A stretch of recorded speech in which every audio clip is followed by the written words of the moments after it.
একসময় হুঙ্কার দিয়েছিলেন তারেক রহমানকে ভোটে হারাবেন, ঢাকার বিএনপিকে কোনো সিট দেবেন না।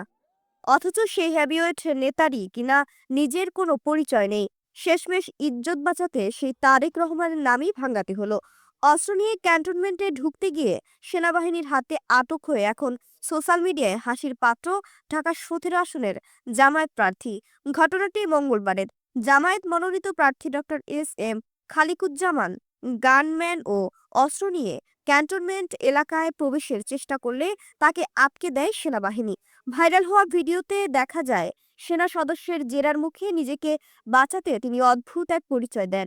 তিনি বলেন, আমি তারেক জিয়ার প্রতিদ্বন্দ্বী। বিশ্লেষকরা বলছেন, যিনি নিজেকে বিরাট রাজনীতিবিদ দাবি করেন তাকেই চিনল না কেউ।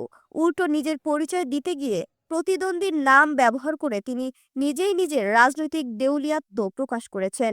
ওদিকে সোশ্যাল মিডিয়ায় চলছে ট্রোলের বন্যা। কেউ কেউ এনআইডি কার্ড এডিট করে বাবার নামের জায়গায় লিখছেন তারেক রহমানের প্রতিদ্বন্দ্বীর বাবা।